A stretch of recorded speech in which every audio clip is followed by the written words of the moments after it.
or members of party relations. I'm Chris Woodward. New Hampshire is set to elect either its first black member of Congress or first openly homosexual representative.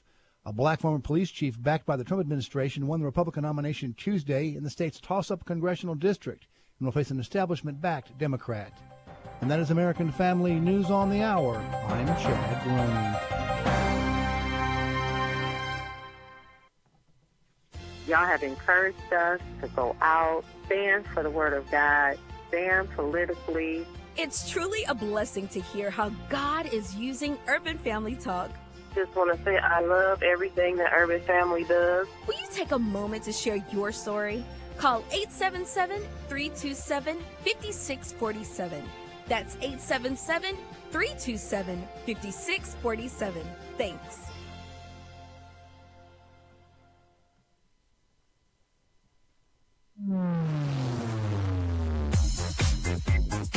She's sharp, pointed, and insightful. This is Stacy on the Right on American Family Radio and Urban Family Talk. Whoever wrote that editorial and the narrative that comes out of some other writings recently just doesn't know what really happens in this White House. I've seen this president in action. Is he demanding? Yes. Is he a strong leader who expects things done yesterday? Yes. The Papadopoulos thing is ludicrous and always has been. What you end up with is the doors closing in on the people who committed the crimes. Comey, McCabe, Brennan, Strzok. Welcome to the program. Stacy Washington, host of Stacy on the Right here on American Family Radio and Urban Family Talk. What's up, citizens? Hello from the Heartland. Broadcasting live from the Stacy on the Right Show studios right here in my little old personal residence. We're fantastically excited about being with you today, and I have a jam-packed show. What are we going to talk about? Stacy Washington. What are we going to talk about? A lot of really cool things. Namely, we're going to have a few guests. We're going to be talking with, who are we talking with today? Well, I'll tell you. We have one guest on the program today. It's Jason Hill, professor of philosophy at DePaul University, author of We Have Overcome. And also, we're going to be discussing something that I touched on yesterday very briefly, which was this. So we had this fantastic speaker at church. He's been to our church a few times before since my husband and I have been there. We've been at this church for a pretty good amount of time. And every time astrophysicist Dr. Hugh Ross has come, it has been a he doesn't preach the same thing at all three of our services. And this weekend, it happened to be a conference. So he was there in residence with one of his researchers Friday evening, most of the day Saturday, and then Sunday, 2 services. So we heard just a portion of everything that he had to share, but we are, we do the reasons to believe. We have the books, not all of his 40 books. We're building our library of Hugh Ross books.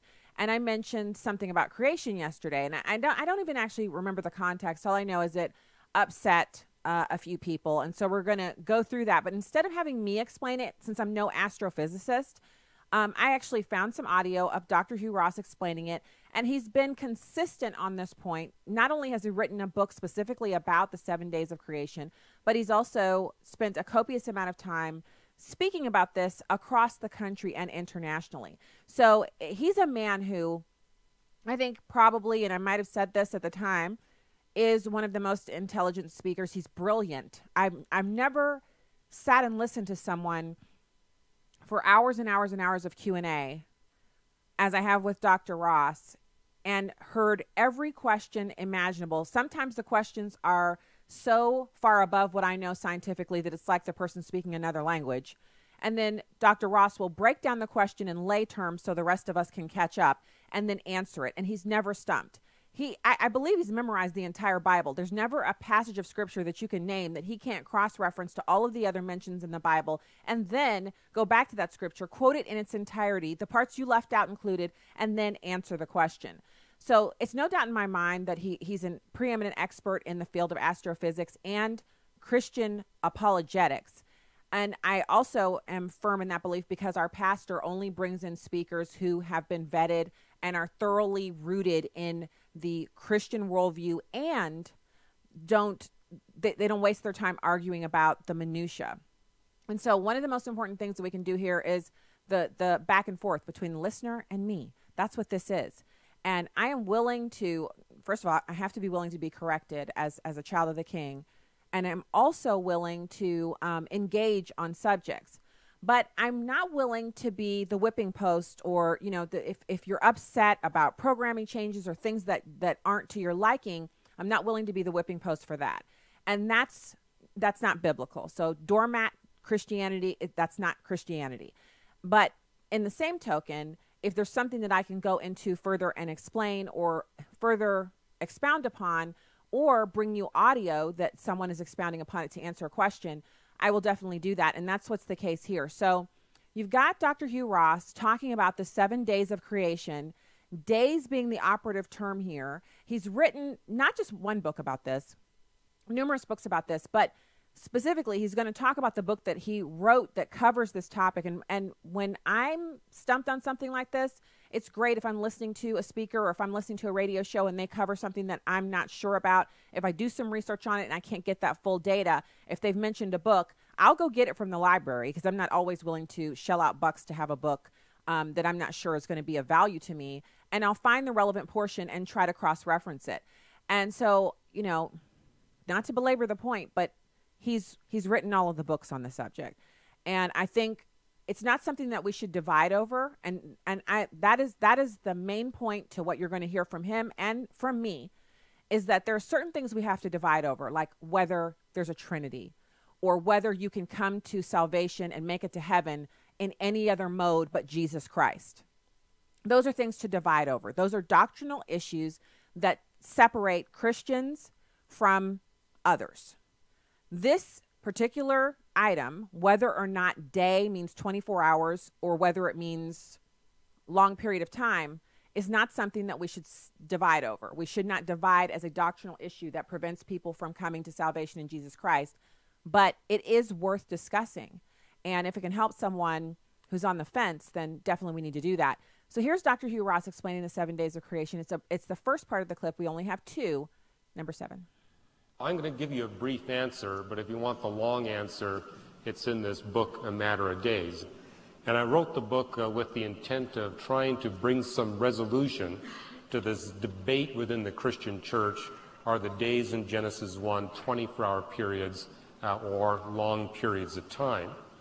Now, you're right. The word yom, that's translated day in Genesis 1, has a variety of literal definitions, actually 4. It can mean the portion of the daylight hours, all of the daylight hours, the 24-hour period, or a long but finite period of time. And incidentally, that's common to nouns in the Hebrew language. The word earth that you see in Genesis 1 has 5 different literal definitions. The word heaven has 3 different literal definitions. And it's simply the result of the fact that in biblical Hebrew, there are very few nouns. So whatever nouns you have, they have to do multiple duty. And in biblical Hebrew, the only word you have to describe a long, finite period of time is that word yom. So if Moses wanted to describe a long period of time, that's the only word he could have used. Now, you heard in my talk how there are 20 major creation accounts in the Bible. What we do in this book is we take you through those 20 accounts, because the position we take at Reasons to Believe is that you want to take the Bible both literally and consistently. And so our problem with the 24-hour view is that you've got the 20 different creation accounts contradicting one another. But if it's 6 consecutive long periods of time, then all 20 creation accounts are consistent. So do you hear what he's saying there? He's saying that there are 20 different accounts of the creation in the Bible. So we're not just talking about the one that's in Genesis. And that just goes to show you the level of the depth of research that Hugh Ross has done in order to be correct. Because what he's faced, especially since he came from an atheistic home, he grew up reading, and really his main interest was astronomy, and he read every book on astronomy that was at his library. He grew up in Canada. And at one point, he got to a place where at 17 years old, for the very first time in his life, he was exposed to the Bible, and he saw the creation account, and he saw that things he'd read in his astronomy books actually verified the creation story. But he's not a young earth creationist. And again, not a reason to divide, right? I know young earth creationists. I don't think it's a reason why we should then separate off and fight and even fight wars over something like that. So he's reconciling the first account of creation with the other 20 accounts. And remember, the Bible is true, the whole Bible. And when people say it contradicts, it's because you don't understand the context, and you also have not looked to see what it says in the Hebrew. It's not just a book you pick up and read from cover to cover and understand it completely, like some Dr. Seuss book. It's the Word of God. So in order for us to have a conversation about it, you have to be speaking about it in the context of what Dr. Hugh Ross is describing. So here he is finishing it up a little bit, and I encourage you, I'll put a link to this on the Facebook page. You can go there, click that link, and then there are numerous videos of him explaining this. If you prefer to hear it in his own words rather than read his books, you can find enough data out there, enough of these videos out there for you to fully understand where he's coming from. Does that mean it changes your mind? I don't know. I'm not in your mind.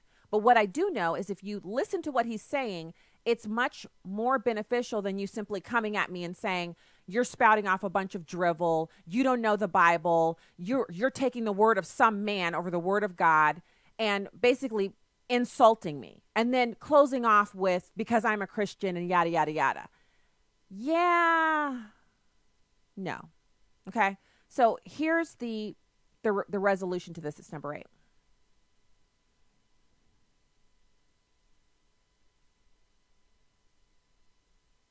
Or maybe no.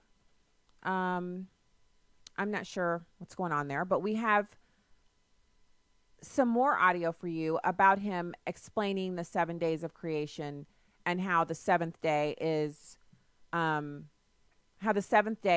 really, according to him, the day that we're still living in.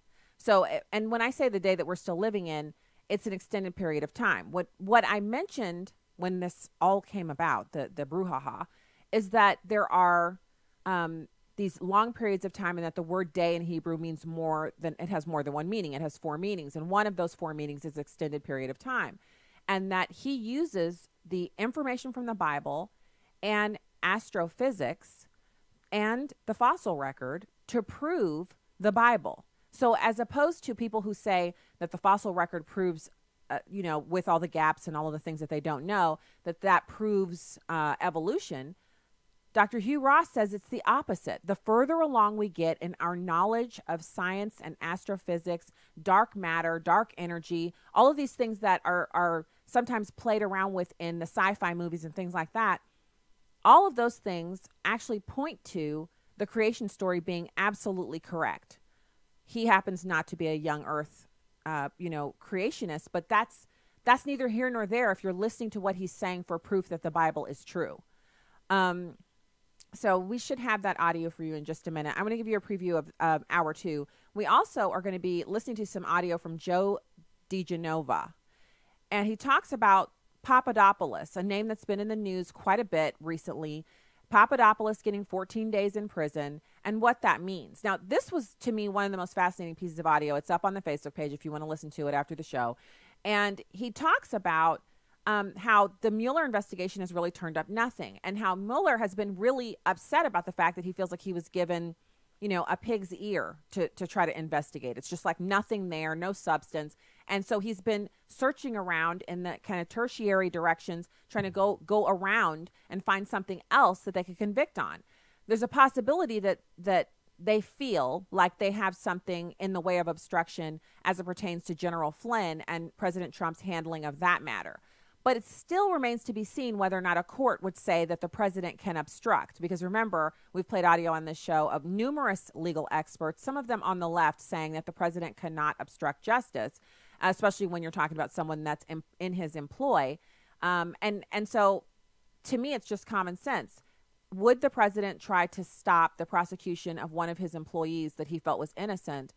Well, what would any person do that thought that their friend or employee or what have you was innocent? They would try to prevent that person from being wrongly accused or wrongly persecuted. Does it amount to him actually using government to do that? I don't know. Okay, so we've got something wrong with that second audio clip, and I need it because I want to close this out from the attack that I received over this issue. We'll see what we can do about that. When we get back, we'll have Jason Hill, professor of philosophy at DePaul University. He's an author, and he'll be with us right after this.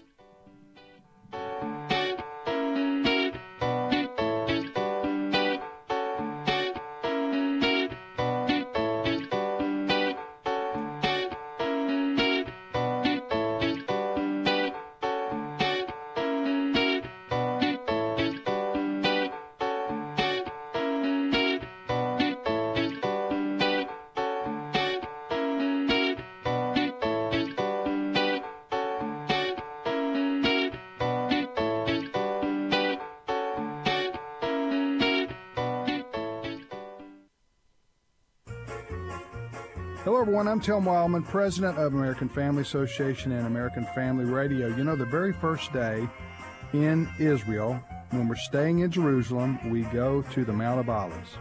And it's there at the Mount of Olives we look out over the old city of Jerusalem. It's a spectacular sight. You've seen it in pictures before, but it's another thing to actually be there as we walk down from the Mount of Olives to the Garden of Gethsemane, and we pray there.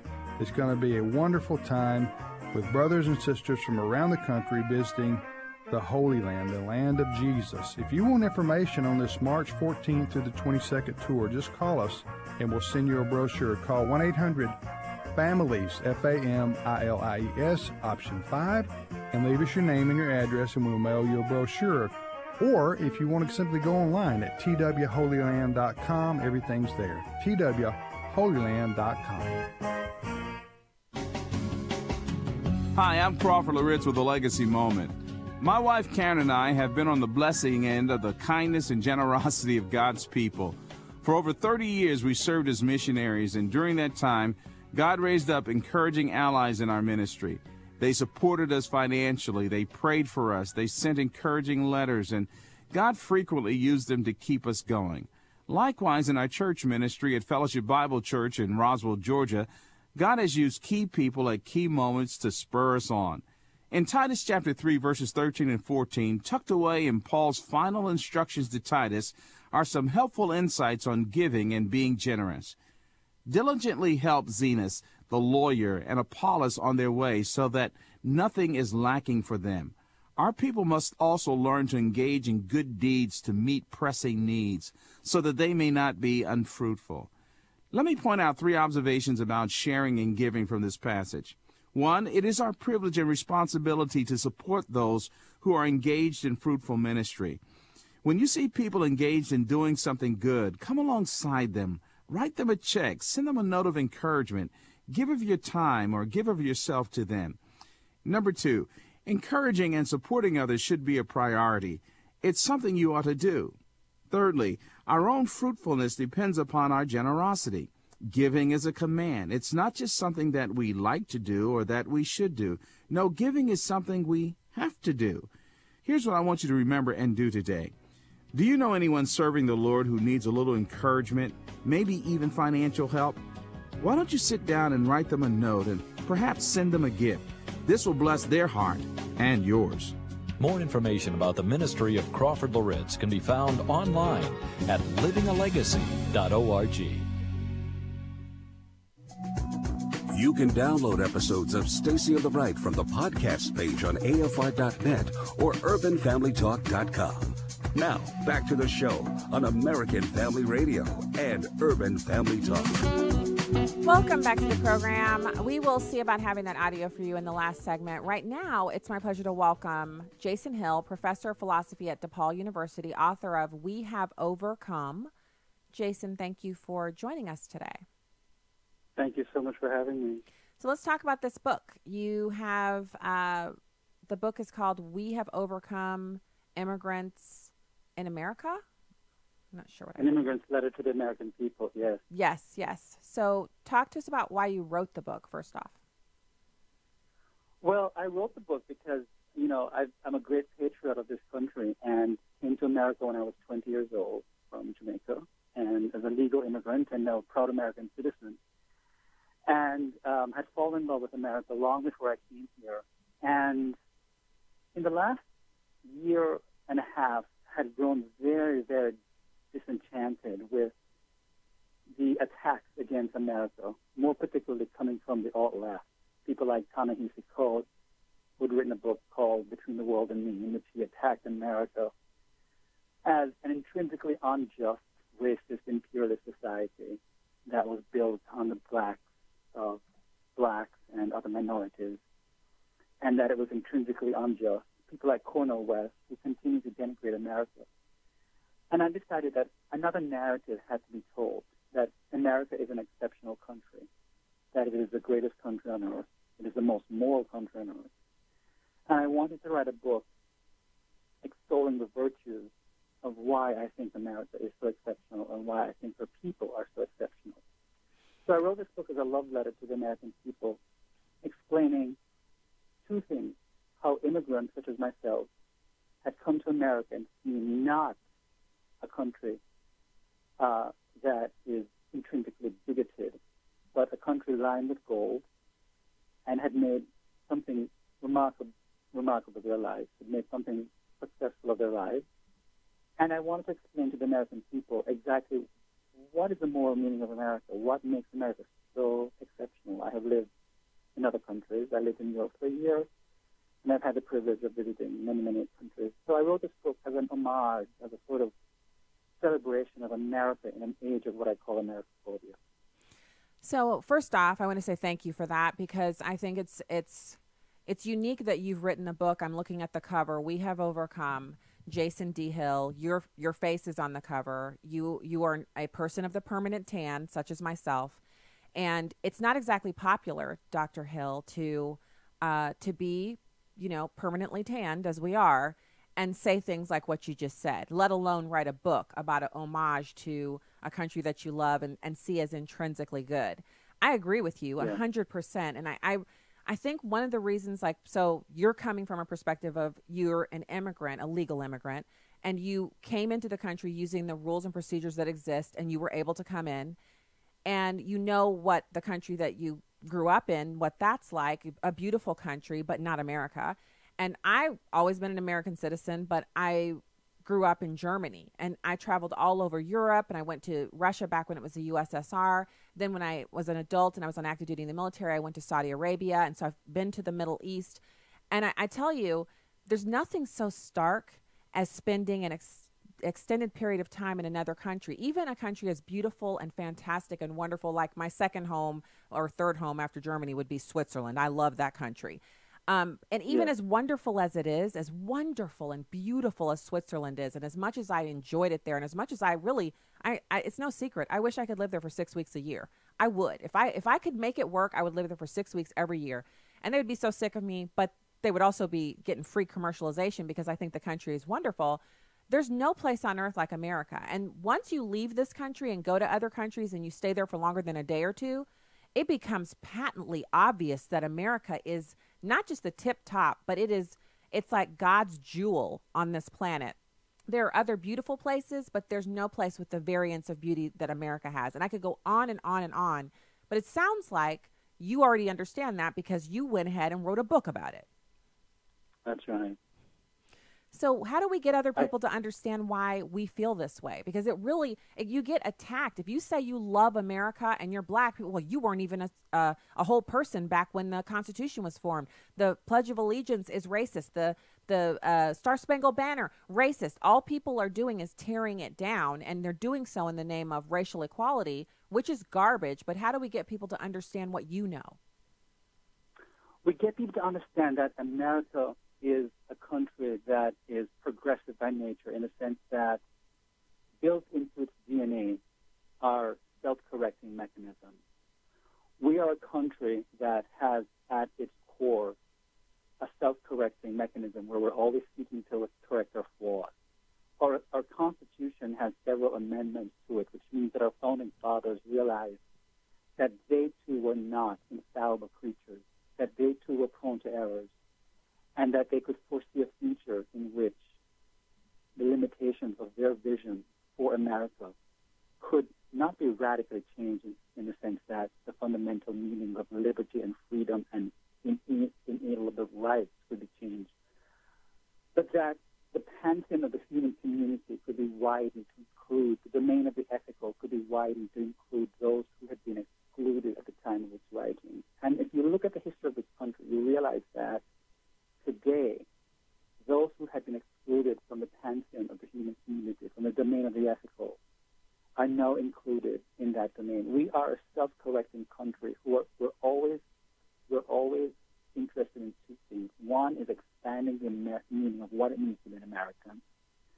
So today, any immigrant, any legal immigrant, any person coming to this country can contribute to what it means to be an American.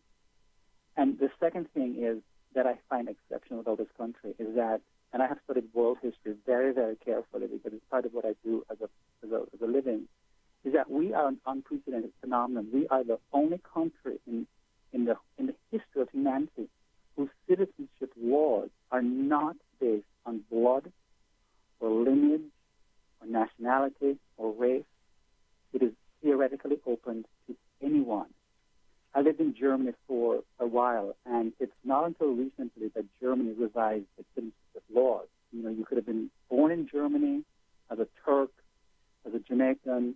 Your children could have been born there. You could never have been German because until quite recently, if you could not prove German ancestry, America couldn't be German. America is very different. America said, we don't care where you came from. Our citizenship laws are open to everyone regardless of race. And so long as you pledge allegiance to a set of civic and political principles that tie the republic together, whether you're an atheist, you're a Republican, you're a Democrat, you're a Libertarian, you pledge allegiance to a set of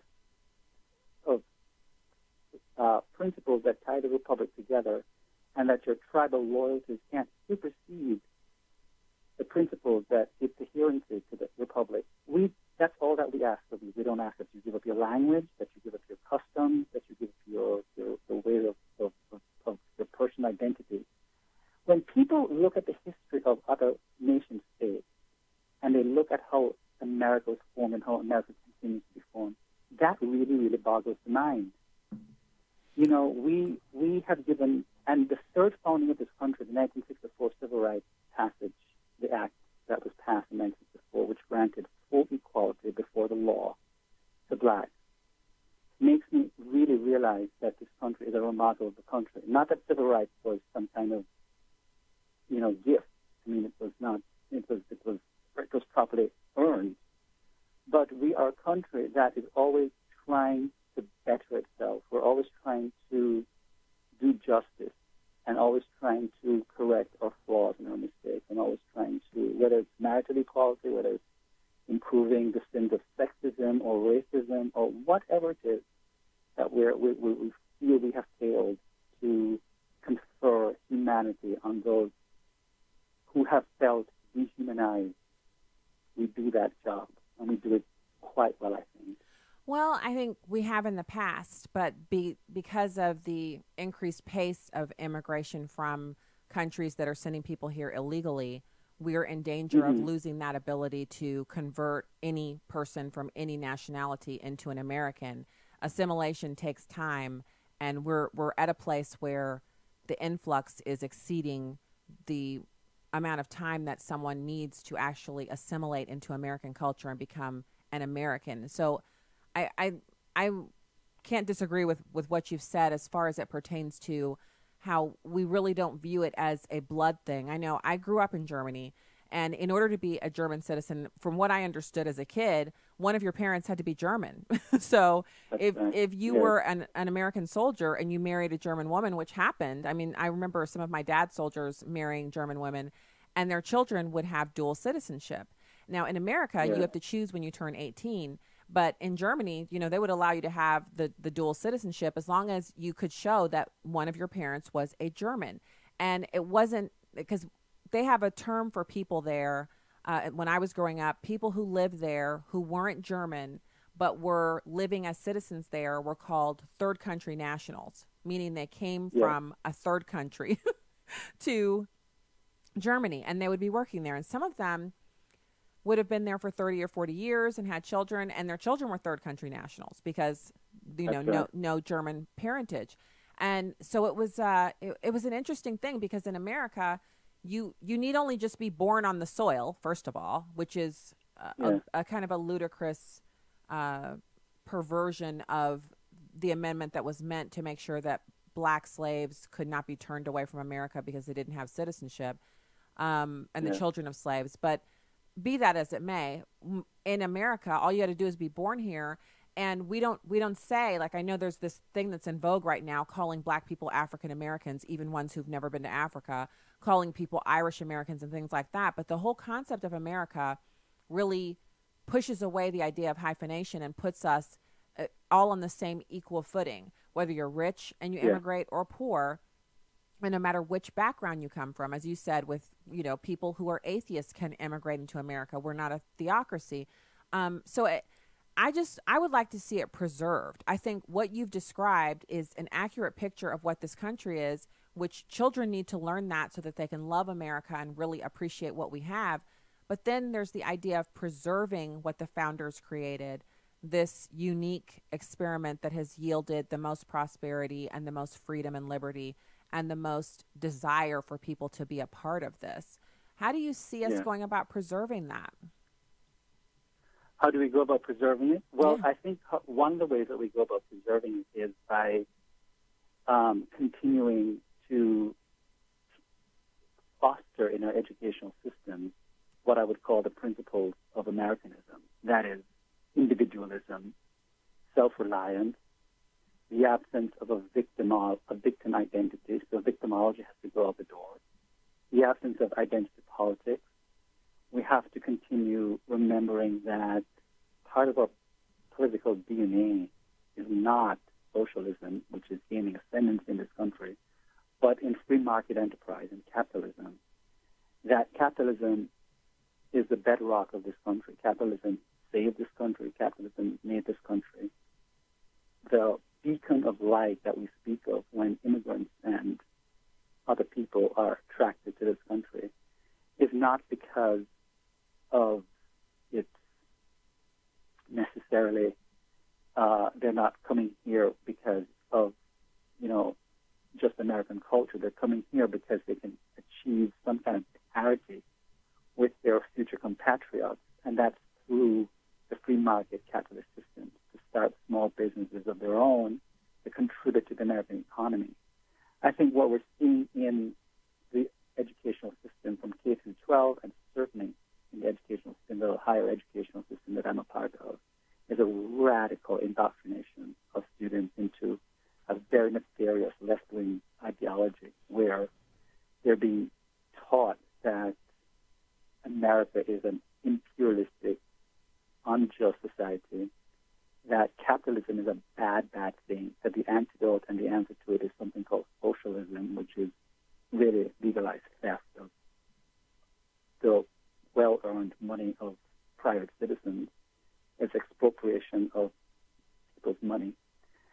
And so I think that we've got to stand up and be proud of the foundational values of America and continue to teach that in our educational system and not adopt a stance of, neutrality, as if America's founding principles are neutral ones, to espouse the moral centrality of our principles and our values and to be proud of them and to foster rational pride and a kind of rational patriotism, not some sort of, mindless flag-bearing patriotism, but rational pride. That is, the moral meaning of America lies in these principles, people.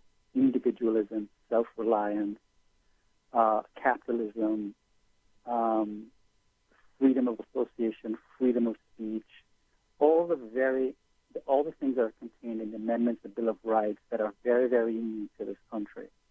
And instead, what we have are apologists for American greatness, or more recently, which motivated me to write, We Have Overcome, detractors of the American dream, detractors of America, which really, as I age, I get very, very angry at these things. But one of the things that makes me very, very angry is the presence of entitled people living in this country who spew invectives and vitriol against its great nation of ours, this great republic. And so I think we've got to start people, conservatives, people who identify as rational conservatives, or if there are liberals out there who identify themselves as rational liberals, they've got to start defending the foundational principles of their country, because we are attacked from within. There are nefarious movements that want to destroy the greatness of this country by espousing principles that are inimical and anathema to America. So I would say we have to start, first of all, within our educational systems to make sure that our young people are very firmly educated in the foundational principles that make this country what it is. Fantastic. Well, thank you so much, Dr. Jason Hill, professor of philosophy at DePaul University and the author of We Have Overcome. I put the link on all the streams. Thank you so much for being with us today. Thank you. All right, God bless. We'll be back with more right after this.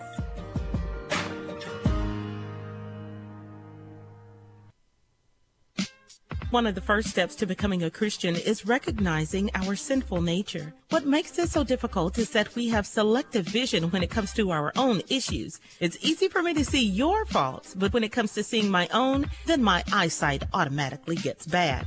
One surefire way to measure new birth in Christ is by opened eyes and a clear vision. Sometimes we can pass between having sight and having no sight because we have fallen asleep to the needs around us, or our perspective on those things that are eternal is distorted. Whatever the case, there is nothing more dangerous than having blurred vision and still thinking that it's clear.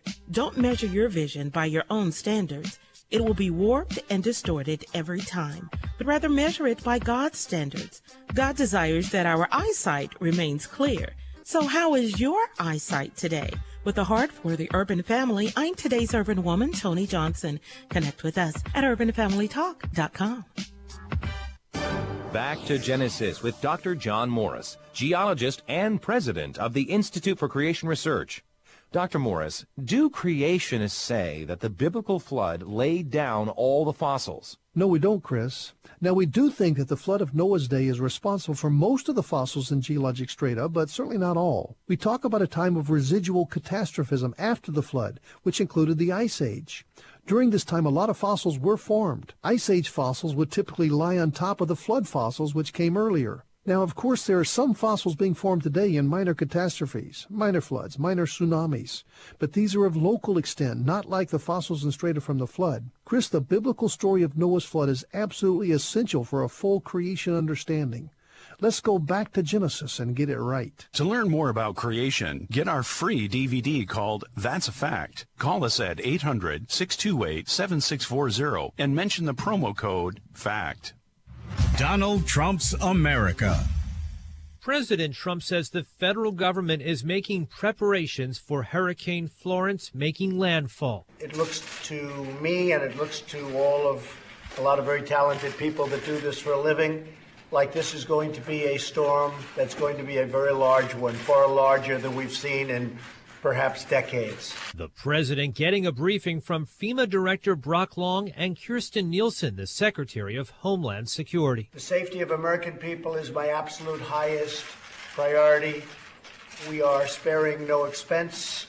We are totally prepared. We're ready. The president declared states of emergency for North and South Carolina and Virginia, freeing up federal money and resources for the federal government's storm response. Anticipating a powerful landfall, the Navy is sending 30 ships stationed in Virginia out to sea. At the White House, John Decker, Fox News. This is Stacy on the Right with Stacy Washington on American Family Radio and Urban Family Talk.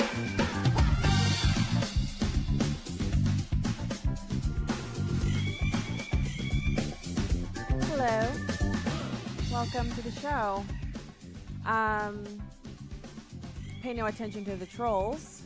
Don't feed the trolls. And welcome back to the program. So we had a little bit of corruption in our audio, but praise God, that has been fixed by our producer extraordinaire, Devin. So now we can circle back around to the discussion we were having in the first segment about the astrophysicist, Dr. Hugh Ross, and his assertion that it's a longer period of time in which God formed the earth and he has an interesting point at the end, and I hope that you'll take this in the spirit of information.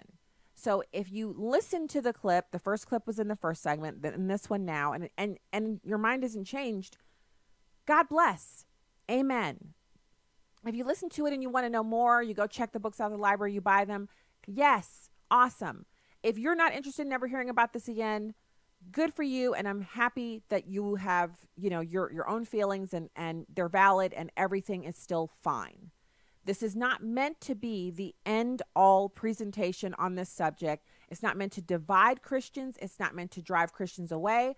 But I can tell you the Barna Group study that we covered at the Marriage and Family Conference in Tupelo, the conference at which Miki Addison spoke about the children leaving the faith, over and over again, hosts on this air and on AFR have all been talking about all of these children. They're 12 years old. They're sitting in the pew, and their parents can't answer their scientific questions. Their teachers are in public school teaching them about evolution and leaving out all the gaps and the things that prove evolution is not true.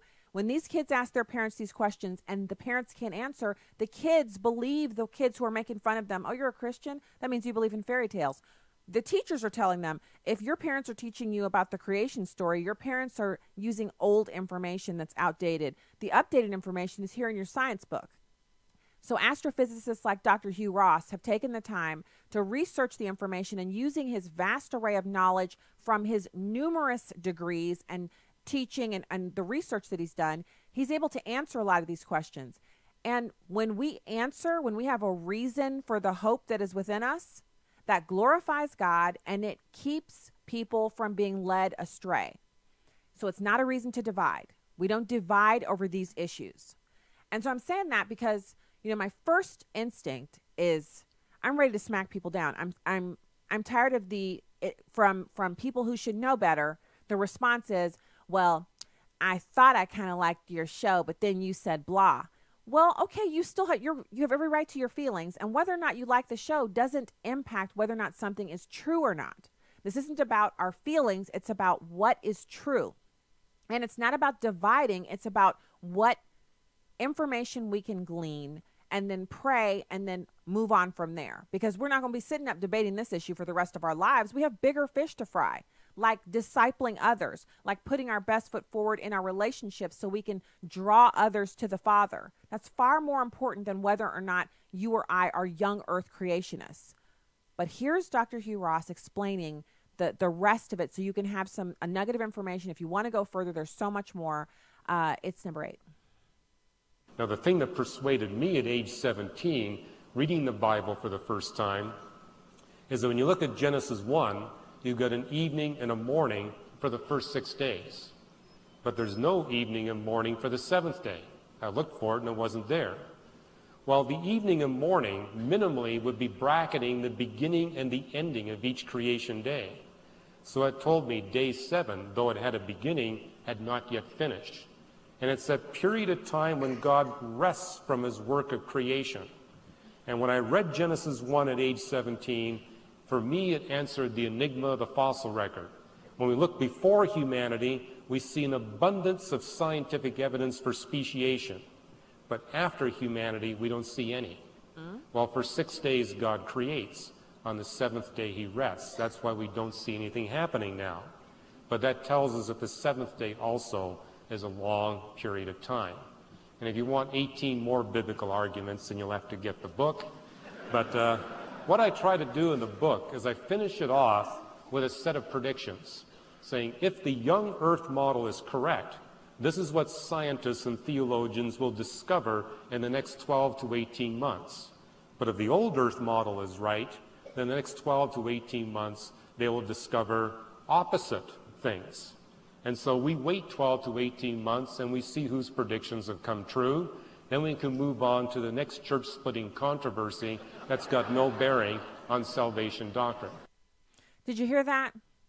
So on numerous points over the weekend when Dr. Hugh Ross was speaking at our church, he talked about how some different issues that have to do with science and the Bible have actually been large enough within the body of Christ that people have gone to war over them.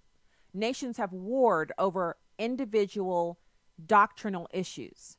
He says that and rightly so, I agree with him, there are so many other things we need to be doing as Christians, namely discipling people and bringing them to Christ, caring for the sick and the infirm, visiting the prisoners that are imprisoned, taking care of the widows, adopting the orphans, tithing.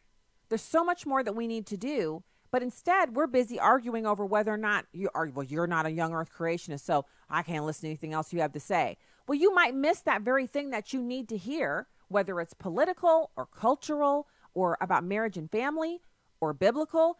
You might miss that if you're just willing to shut people off and lop them off at the knees because they've said something that, well, I just can't abide people who aren't young earth creationists. Well, that's a whole lot of people you can't abide, and that's not biblical.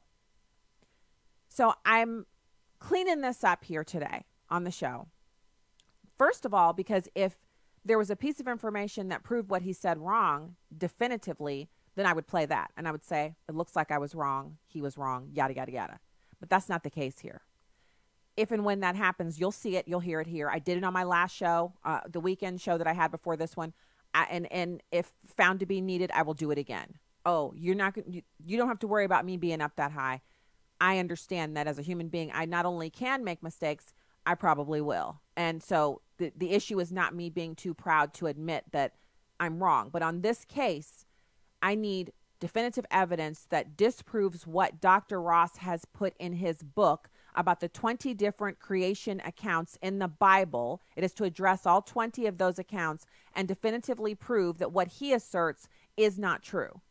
And then I would feel comfortable correcting the record. But instead of arguing with me about it, because I didn't write the book, Dr. Hugh Ross has a website, Reasons to Believe. And I think if you go there and look at the information that he shared, it's not that you need to be convinced and change your mind about young earth creationism. It's that there's so much there, a wealth of knowledge that you can partake of. And he told us this weekend that we have to have a gentle answer for those who question our faith, because we don't want to offend them, so they never, ever are interested in learning about it. He said we have to be knowledgeable and be able to defend what we believe, because just saying, well, I have faith, isn't going to be good enough for a skeptic. He also told a story about a time that he was flying on an airplane, going to a conference, and they called his name before the flight, before the boarding had begun, and he thought, oh no, I'm getting bumped. He gets up there and she says, we have a family of small kids and parents, and we need to use your seat. Would you mind if we moved you? And he said, oh, I'm not getting bumped. No problem. Don't move me. So they give him his, they print out the new ticket, hand it to him, and he's in first class. He's like, I've never ridden in first class before. This is amazing. So he goes and he sits down in his seat in first class as they board. A gentleman comes and sits down next to him, and he turns to him and he says, hi, my name is X, and I'm flying to California to go to Microsoft for a conference, and I'm an astrophysicist, and I'm an atheist, and I'm from Germany.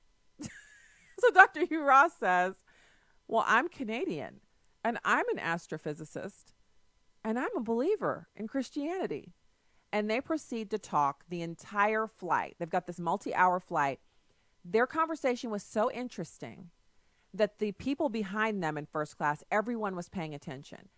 He gives this man the only copy of the book about the subject that the guy was skeptical about, and he gives him the DVD about the creation, the only copy that he has that's in German, because he had just at that point, a few months before, begun to produce that CD in multiple languages. And after he tells us this story, he says there's no way, the probability, the other astrophysicist, the German guy, calculated the probability of the two of them actually meeting as being one in like some multiple millions of a chance. So he said this was no accident, the two of us meeting. I want to know more. So they shared information. They even stayed in the airport and talked for an additional hour.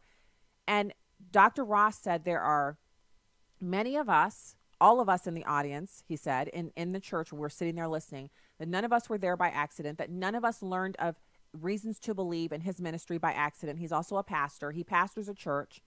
And that just like he has had hundreds of these encounters with people that he should have never met by all normal circumstances, he meets them. They ask him a question about creation, dark matter, the the origin of time and space, the different dimensions. He gets these questions from these people because they know he's an astrophysicist. And some of it is that they want to stump him. And the rest of it is that they're truly skeptical of Christianity because they're scientifically minded. They're either in the field or they have people in their family that are in the field. And they're not going to espouse Christianity if they can't prove without a shadow of a doubt that science and Christianity can exist together and that one proves the other.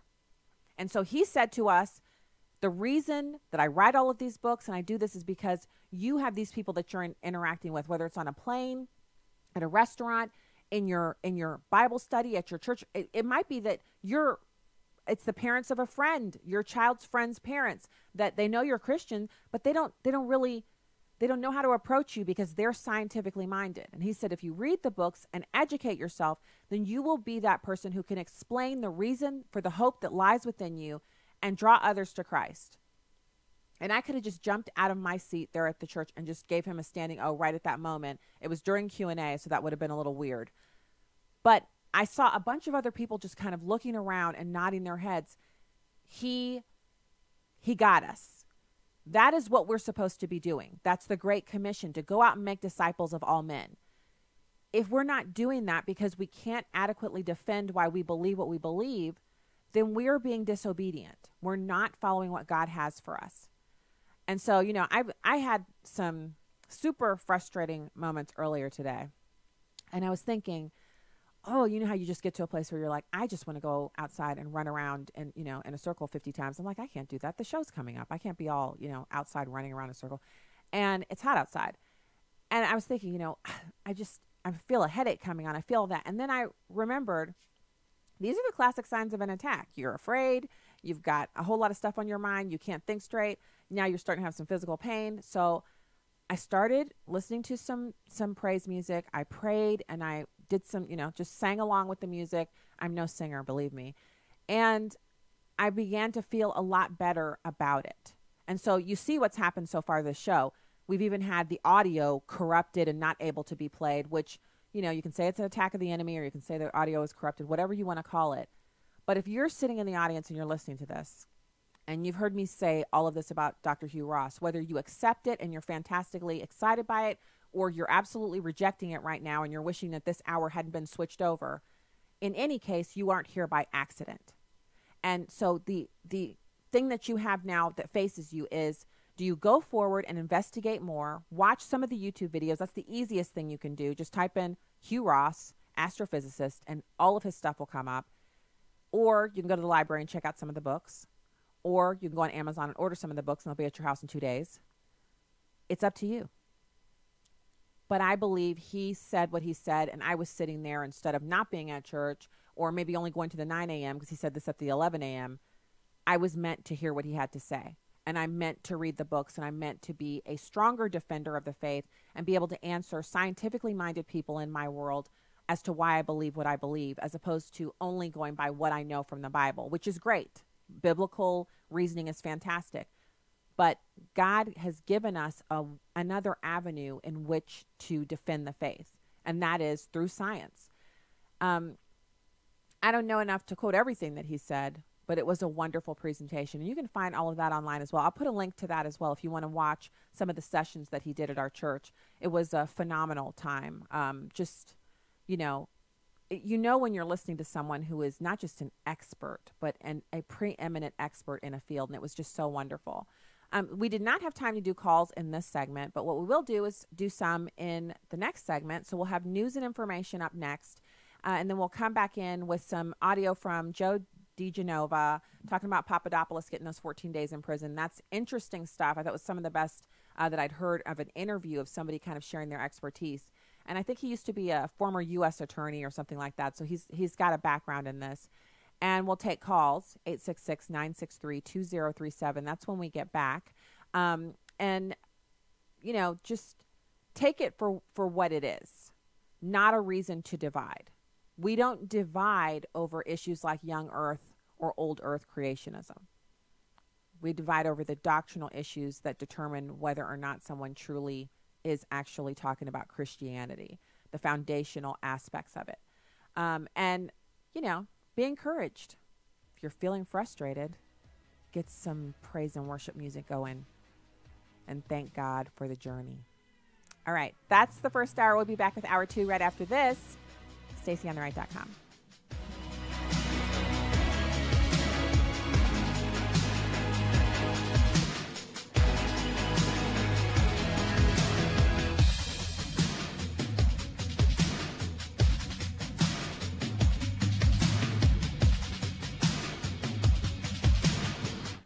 Urban Family Talk. Urban Family Talk.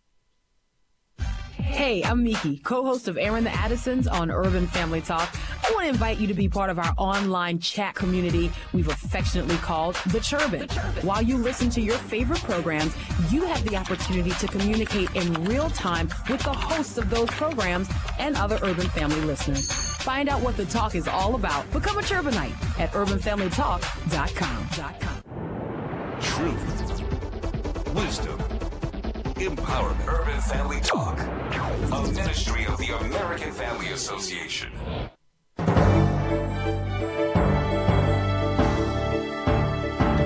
American Family News on the Hour. I'm Chad Groening.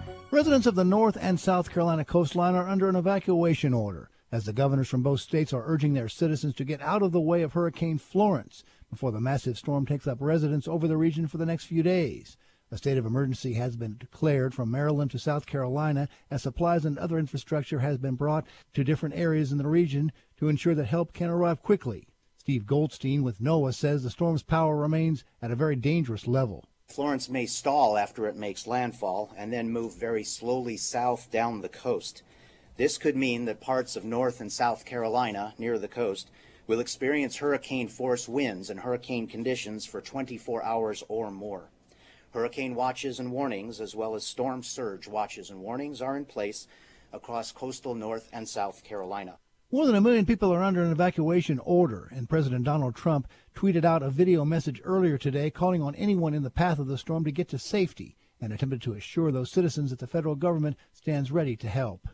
The Russian military says it has launched the largest military maneuvers in decades, and this time it has been joined by thousands of soldiers from a regional ally.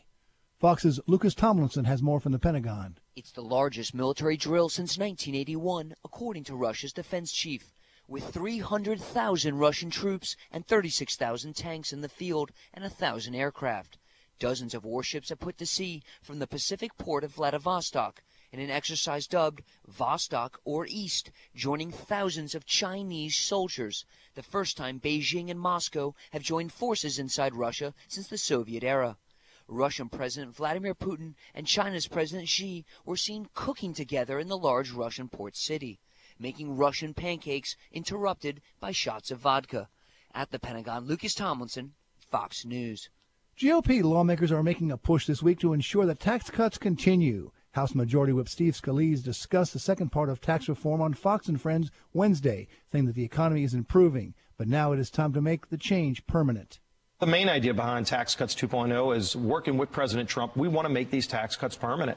Look, they're working incredibly well. And like you said, I mean, we're seeing this great economic growth. President Trump led the way, and he said, we want to rebuild our middle class and stand up for those forgotten men and women who had been lost and left behind the last 8 years because of such a slow and weak economy. And despite what President Obama wants to do, trying to take credit for it now, it did not happen under President Obama's watch. Our economy was in the tank. President Trump helped get it out of the tank. And some of those tax cuts expire in a few years. We want to make that permanent to remove any of the doubt and uncertainty. If passed, Tax Reform 2.0 would make some parts of the December 2017 tax cuts permanent, including doubling the child tax credit, estate tax cuts, and temporary individual filer rate reduction.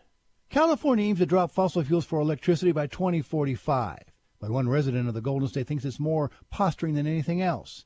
AFN's Chris Woodward reports. California set a goal of phasing out electricity produced by fossil fuels by 2045 under legislation signed Monday by Governor Jerry Brown. Governor Brown believes man-made climate change is real, it's bad, and it's going to get worse if mankind does not reduce its dependency on fossil fuels. Regardless, Stephen Greenhood of the R Street Institute says California is not technologically capable of meeting electricity needs for a state of almost 40 million people right now with only renewables. So it's just about posturing, and if you look at the text of the bill It's really more of a goal than it is an actual hard and fast requirement. There are no penalties. So it's just a feel-good thing. That, says Greenhut, is part of the reason why the goal was set for 2045. Do things far enough in the future where you can't be held accountable for it, but not so soon that it's going to, mess up anybody's lives. Some environmental groups are not happy with the legislation and are pushing Governor Brown to end new drilling permits. Business groups, meanwhile, say the legislation sets impossible targets and could drive up already high energy prices. I'm Chris Woodward. And that is American Family News on the Hour. I'm Chad Groening. Abraham Hamilton III. God put us in this world at this time to be salt and light. We don't fool because of the darkness that we're facing. This is not the first time in the world's history that it's gotten dark. God has called you and I to be his ambassadors, even in this dark moment. Tune in to the Hamilton Quarter, weekdays at 5 p.m. Central on Urban Family Talk.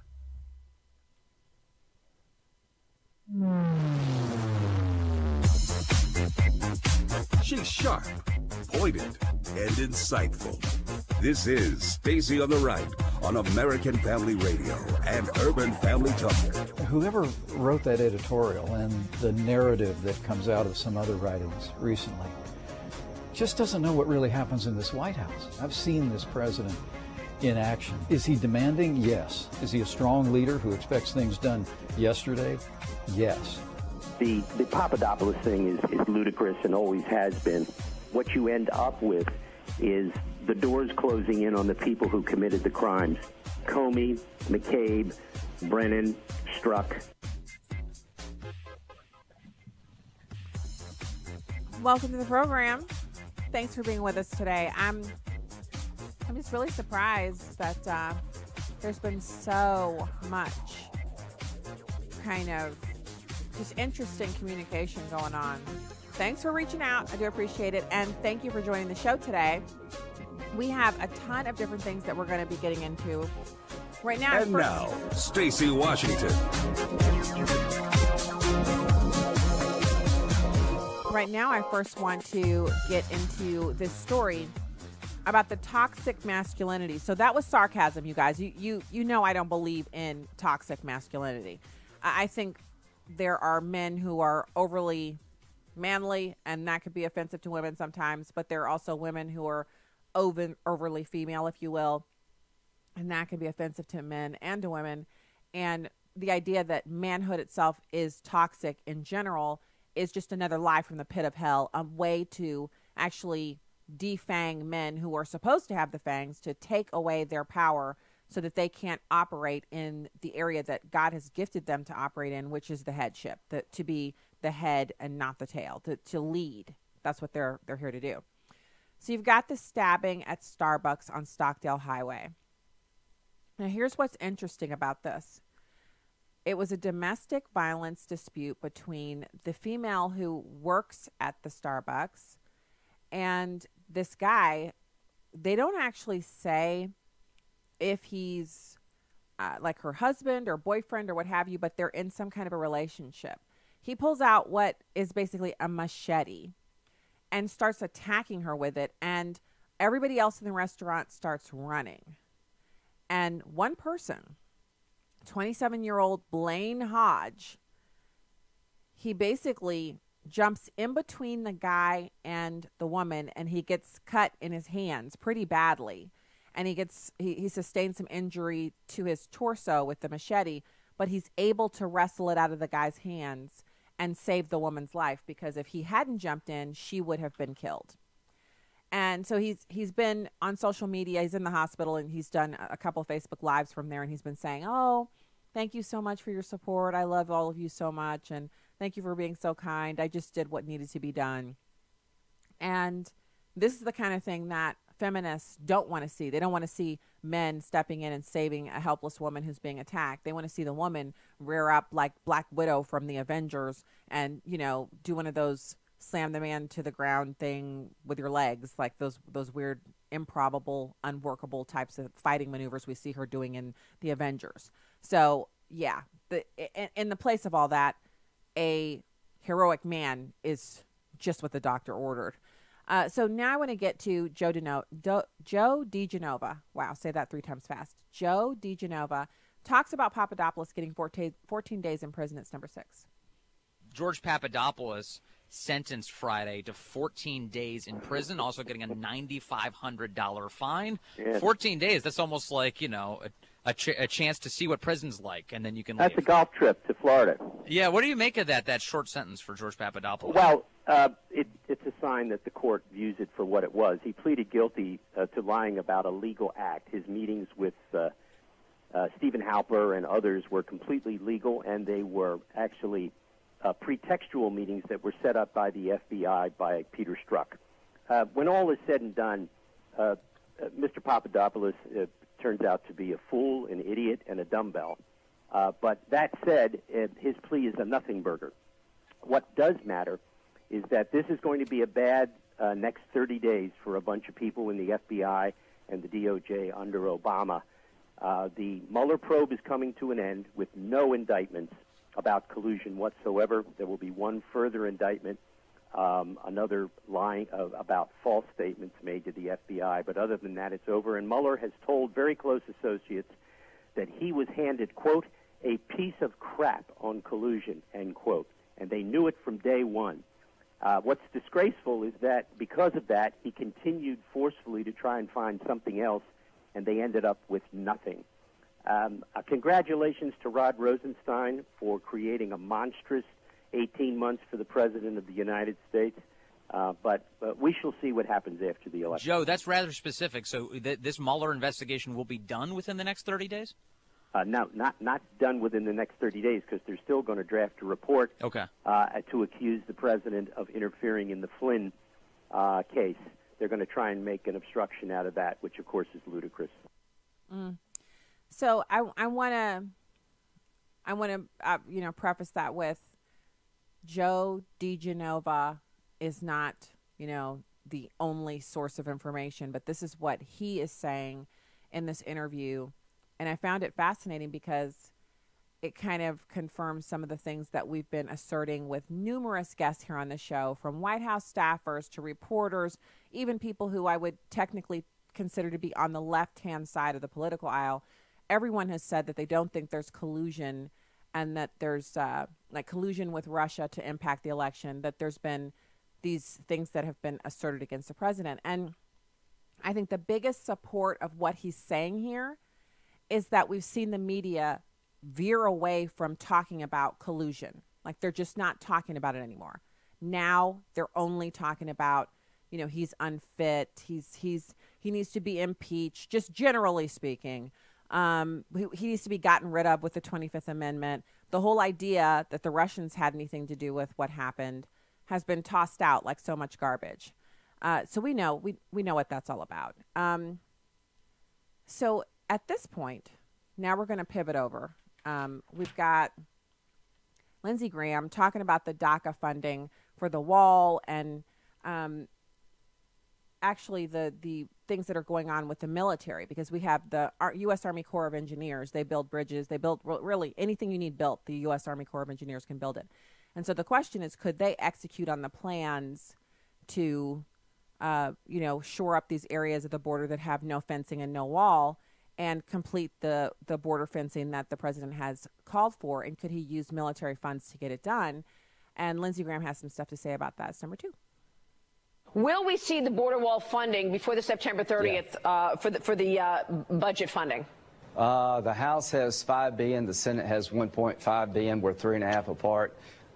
We need 60 votes to get appropriations approved in the Senate, not 50. I don't think it'd be smart to shut the government down between now and the end of September. Under President Trump, we're going to fund about 70 to 80% of the government before September 30th, the first time we've done that in 30 years. We'll get wall money. We've got to do something with DACA. I think you marry those two up. But the worst thing we could do, in my view, is shut the government down and be blamed for it. The last time that happened under Schumer's watch, it didn't work out well for them. We'll get wall money. It'll most likely occur after September the 30th. So here's what I like about that. We're going to get wall money. You had me at hello. Let's get the wall money and get the wall built. The longer they dither and procrastinate, the more people come here illegally and there's all kinds of horrible things happening to them. And as American citizens, we're responsible for this. And we've got to put a stop to it. The lawlessness has got to stop. We have to put a stop to it. So let's now talk about, this is some more good news. This is in the good news pile. You've got this U.S. judge striking down a California ban on handgun ads. Yes, because California is just like off the chain. U.S. judge on Tuesday struck down a nearly century-old California law that banned handgun ads at gun shops, saying the state failed to show it would prevent suicides or crime. The 1923 law, this is amazing, banned any handgun ads at gun shops that were visible from outside the store. State officials argued that ads would spur impulsive people to buy a handgun, and impulsive people were more prone to suicide and crime. The law, however, did not restrict ads for other firearms.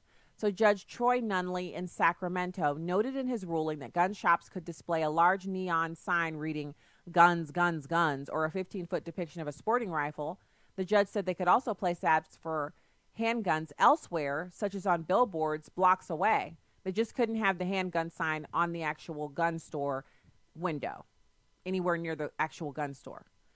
So he says, and I quote, "The government may not restrict speech that persuades adults who are neither criminals nor suffer from mental illness from purchasing a legal and constitutionally protected product merely because it distrusts their personality trait and the decisions that personality trait may lead them to make later down the road." So the ruling came in a lawsuit filed in 2014 by several gun dealers who were fined by the state for having handgun ads near their businesses. If you are someone who is providing a constitutionally protected product or service, you should be able to communicate that to people in the same way a bookseller would be able to advertise that they sell Bibles and Korans. Wow, that's a really interesting pairing there. Brandon Combs, executive director of the Calguns Foundation and gun rights group, said dealers should be able to say they sell handguns. So there it is. It is good news because it's good for consistency. I'm sure there's some liberals who are now saying, that it's just not that great. And so the other thing I think I'll just address one final time is this idea that I don't think racism exists in America because I don't support Colin Kaepernick, or that I'm too good for racism, or that I'm somehow above it because I don't support Colin Kaepernick. To the contrary, if you've been listening to this show for any amount of time, you know that I've actually talked about experiencing racism here on the air.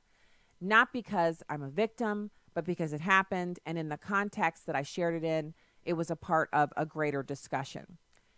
So this isn't about me not having ever experienced racism or believing that racism doesn't exist. As long as human beings sin, there'll be racism, just like there'll be people who lie, people who shoplift, people who steal. As long as humans are on this earth, there's going to be sin. The issue is, do I agree with someone taking their protest to the work site? So to close this out for the last time, my issue with Colin Kaepernick is not that he wants to discuss better policing relations between disadvantaged communities like the black community and our nation's individual police forces. My issue with him is that he has taken that protest on his work hours. He's used it to inflame other people to protest during their work hours, and he's ruining a national pastime that also happens to be his employer and has since resulted in him being unemployable, which has encouraged other people to do the same thing because they're following after foolishness. So if Colin Kaepernick had decided to launch protests about whatever his issue is on his personal time, at press conferences and on his Instagram feed and on his Twitter feed and all those different things, and he had garnered a following that way, then it would be an easier proposition for people like myself to consider what it is that he's protesting, because it wouldn't be wrapped up in the flag, the national anthem, and veterans, of which I am one. I believe that racism exists. I just don't believe that racism is the reason why you don't have that job you want, or the reason why you're not living in the neighborhood you want to live in, or the reason why you're not experiencing whatever that is that you want to experience. It's not racism. I hate to be mean. Actually, I don't hate to be mean. That's not even true. Being mean is something that some people like, and I'm praying about it. I'm definitely not proud of it, but here's the truth. It's you.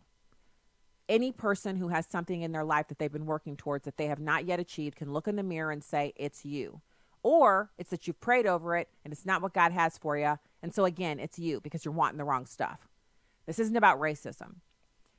You know what is interesting is if a racist says to a black person, you're not going to have this job, then God will provide you with a better job than what you just missed out on there. That's how I know racism isn't the reason why people aren't succeeding in this country, because I believe that the God I serve is bigger than racism. He's also bigger than people who want to, be mean to tall people or people who are curvy and, need to work out more often. Whatever the thing is that someone's trying to punish a person for, God's bigger than all that. Whatever he has for you, and no man can take it from you. Go to the Father. Ask him what you're supposed to do, and then go do it. What has he told you to do that you haven't done yet? Go do that. Stop talking about racism. We'll be back right after this. Good news. You are not stuck with your health care plan. Really. You have a choice, and it's a great one. It's called MediShare, and if you've heard about it and wondered what exactly it is, it's a way that people share their health care bills, and these are people who have a common faith, who want to be part of something beautiful that not only meets their health care needs, but the needs of others too. And it's people who love to save money, big time. MediShare members typically save $500 a month per family on their health care costs. That is a life changer for people. So this could be for you. Maybe it's what you've been looking for, a way to pay healthcare bills that's not only very smart financially, but it's even profound. MediShare is a nonprofit with 400,000 members nationwide who pray for and share with each other. So yes, you're not stuck. There's another way, and it could save you a lot. Hit *345 to find out how much you can save on your healthcare. Message and data rates may apply. That's *345. This is Viewpoints with Kirby Anderson.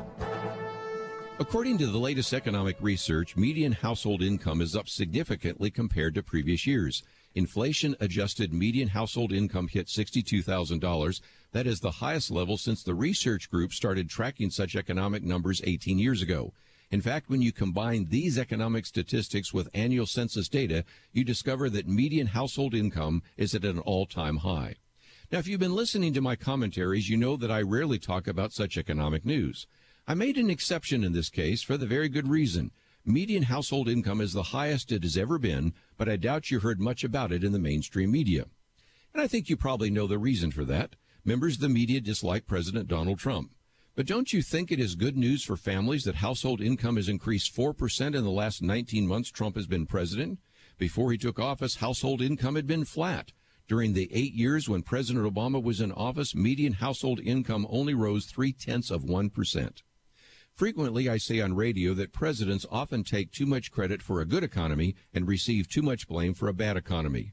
But political and economic policies do make a difference. And the latest economic news should be reported, and at least partial credit should be given to the current administration.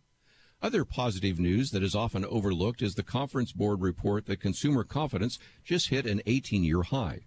The same report indicates that job satisfaction is the highest it's been since 2005, and a different survey found that 86% of blue-collar workers said that they were satisfied with their jobs. This is positive news that you probably won't hear too often. That's why I wanted to tell you about it today. I'm Kirby Anderson, and that's my point of view.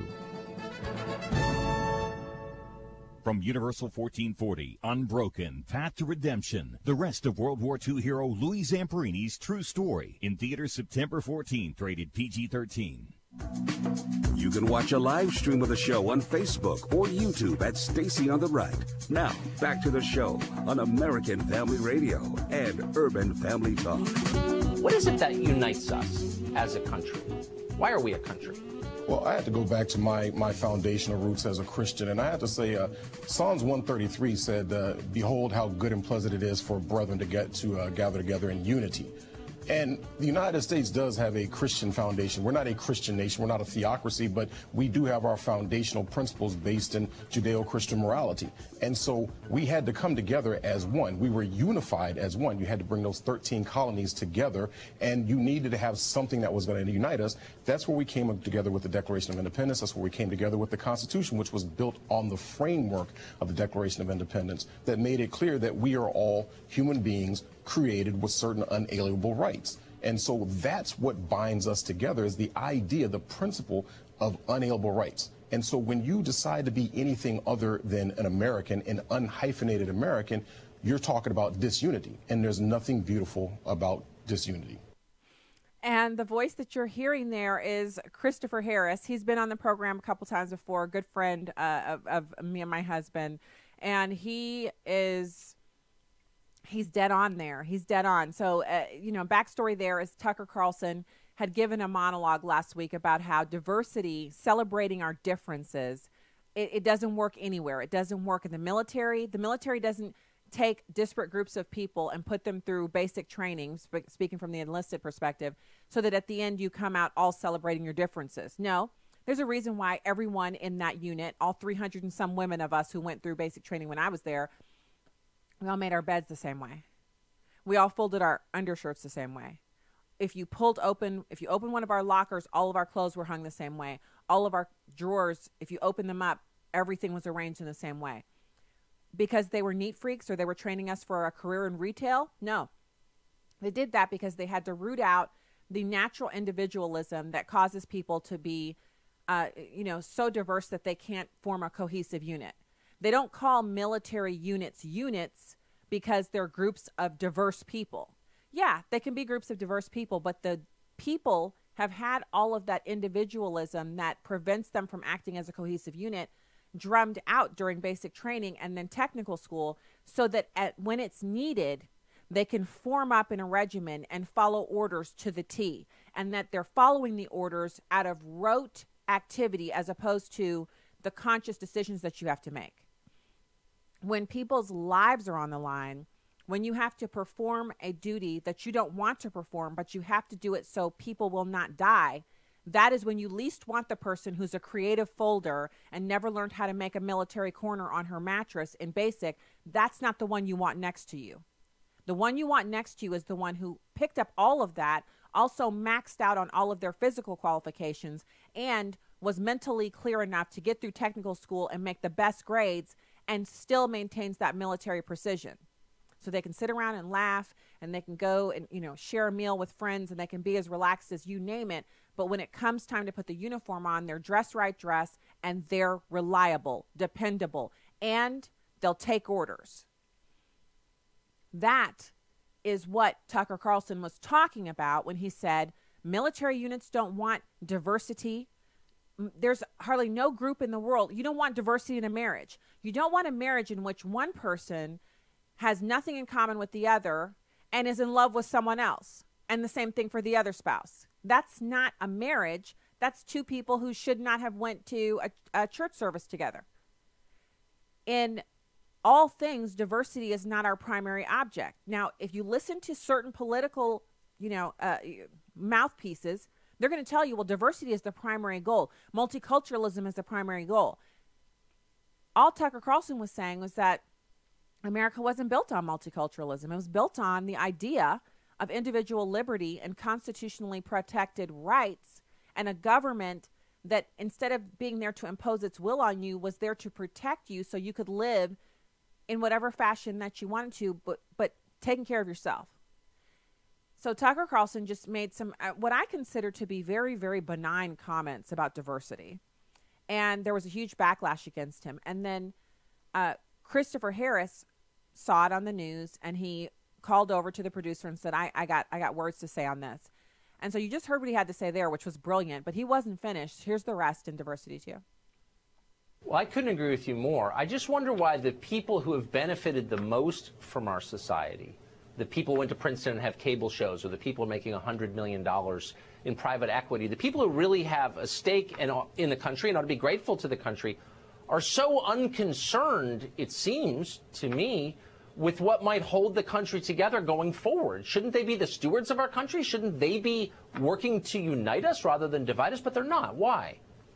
Well, there's powers that be out there that benefit from this disharmony, that they're looking to break things up. And at the end of the day, once again, as a Christian, I know that there is an enemy out there who wants to divide us. That's what he seeks to do, is to divide. And so the United States is a beacon of light to the rest of the world. People come from all over the world to be Americans, to embrace the American idea of life, liberty, and the pursuit of happiness. And so there's always going to be people who oppose that idea. That's just the reality of the world. But when you look around, and I just had a conversation in the green room with Sarah Carter, an interesting conversation about the fact that her family came from Cuba. And they did not come here, and she was saying her mother did not come here to proudly wave the Cuban flag. Her mother came here across the 90 miles from Cuba to be an American. And that's what people come here to do, is to be an American. Yes. That's what we've always done, Tucker, until recently. And so when he talks about coming here to be an American, it kind of harkens back to our first guest, who was brilliant. Really, really great content there. We're talking about Dr. Jason Hill, who was on in hour one talking about his book. And, we have options. So we always have the option of saying, you know what, even though I may be living this way or that way, it's really these men, that are keeping me back. And I don't mean men like I'm a woman, man. I mean these other people in the world who are keeping me back. The reason I don't have that job, the reason I'm not living there, the reason my kids aren't at that school is because of racism. Or you can say, you know what? First of all, you have not, because you haven't asked. We serve a God that's bigger than all of that. And I've seen the stories. One story pops to mind, the couple that I know, and the husband had been feeling kind of basically stuck. And he'd gone back to school, gotten a bachelor's degree, and then gotten a promotion. But it wasn't a huge promotion. It was like a step up. And then he went back and got his master's. And that took a while, because he's working and he's got a family, he's doing all that. But he did it. He gets the master's degree, and then he watches someone else who just has a bachelor's get promoted over him in the company, someone he worked with. And then that person left that company and went to work somewhere else. And meanwhile, the person we're talking about is still working there, and he's just waiting. He's like, I know I'm going to get promoted. So at some point he decides, you know what, I'm going to start interviewing outside the company. Maybe if I, go out and see what else is out there, maybe that it's time for me to leave here. So he goes out and he interviews, and on the third round of interviews, so he's interviewed for one company, he didn't get that job, but it wasn't really his primary choice, but it would have been a step up. The second job was even better than the first, but still not the one he really felt like he would take. It was an out-of-town move. He was thinking, wow, I thought we were going to stay here. So, and I'm with them this whole time. I'm like, wow, keep praying. God has this under control. So this third job, he goes out of town to interview for it, and he's in the final round. It's just him and one other guy. And they're praying, and this is the increase they're looking for, but they have to move. And she said to me, I just didn't see us moving because we have this church home here, and I really feel like we're growing and we're learning. And, this means we have to start over, find a new church home. We have to move. We have to start the kids over in school. But this opportunity is really good for my husband. I support him. We'll do it. We'll do whatever. So they get to the end of it, and they just know this is the one. It's the benefits, it's the pay, it's the package, it's everything that they've been dreaming of, and he doesn't get the job. So he's very discouraged. And they weren't talking about racism or anything. They just were thinking, it's amazing that he got that far and he didn't get the job. So then about 9-10 months go by. He's kind of plodding along, he's feeling pretty low because he's not got any new interviews or anything going on. And then he gets a call from a recruiter, and he says, I got this opening that they're like, it's one of the ones I'm looking for, and I thought of you. You should put in an application. So he puts an application in, and they call him. And so he begins this long process of interviewing for this job. And when I say a long process, she and I would be checking in with each other. Every time I'd see her, I'm like, what's going on? He was in for a fourth interview. I'm like, for the same job? They're like, no, they think he's overqualified for that first job, so they're putting him up for this other job. I'm like, wow, okay. So every time I see her, I'm checking in. She's like, girl, he's been there so much. The people at the front desk say he ought to have a badge because he's interviewed so many times, but he's still not gotten a job offer. I said, just keep praying, and so I'm trying to encourage her because it just seems like it's this long saga. So in the end, He ends up going to work for that company after numerous interviews, and they were like trying to slot him into a position that fit his skill set. He ends up getting hired for a position that's 2 positions above the original job he applied for through the recruiter. And the increase in the salary is such that when she was telling me about it, and we don't usually share this kind of info, but she was so shocked by how much more money her husband was making at this job compared to the job that they were literally, she cried when he didn't get the other job because she just knew that was opportunity. They not only did not have to move, but he was making so much more money that they were able to take their kids out of a school that they didn't really like and put them in a Christian school. And the increase, I mean, it's just out of this world. Kind of indescribable kind of increase. Now, the couple is black. And this happened to them. And afterwards, she and I were just like rejoicing and getting so happy. And she said, I feel like the Lord is telling me, it's all good for us to have what we want, but what he has for us ultimately is best. And we were praying for this. We were willing to take the other because we thought, wow, this is good enough. But God never gives us good enough. He always sends the blessings. If you're obedient, the Bible says blessings will chase you down and overtake you. Now, if you've ever run track or if you've ever raced in a car or done anything like that, you understand that you're already going at a good clip. If a blessing is going to run you down and overtake you, it's going to come at such a speed you don't even see it coming. The Bible says he will prepare a table for you in the presence of your enemies. Black person, no. It says he will prepare a table for you in the presence of your enemies, period. So that's if you're white, if you're black, if you're Asian, if you have the purple polka dots, like some people like to say when they're talking about race, whatever it is that you got going on, there's neither Jew nor Greek, bond nor free. Christ is in all. He is over you as well. He's in you as well. And if you have something that you're working towards and you're working as unto the Lord and you're praying over your work and you're obedient, you're not disobeying what he's told you to do, whatever that might be, then you must not only know what God's word says about how he treats his children, but you must expect that his word is true and that it will come to the point where you experience those things as well. It is one thing to hear me talking about it and tell you the story about the couple that I know. It's another thing to experience it for yourself, to pray and work as unto the Lord, expecting that he will fulfill your needs and take care of you, and that he will give you the desires of your heart. If you believe that racists can stop you from receiving the blessings of God, then you are right. Not because the racists are stopping you, but because your unbelief prevents you from receiving what God has for you. It doesn't change what he has for you. It doesn't change the abundance that he wants you to have. And this is not prosperity gospel.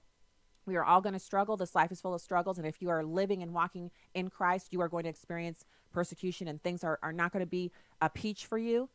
But there are things that God has for you that he wants you to have, that you want. They're the desires of your heart, which are given to you by God. And the reason you don't have them is because you believe some person that you've never met before, or maybe it's a person you know, like your boss, has more control over you than God has.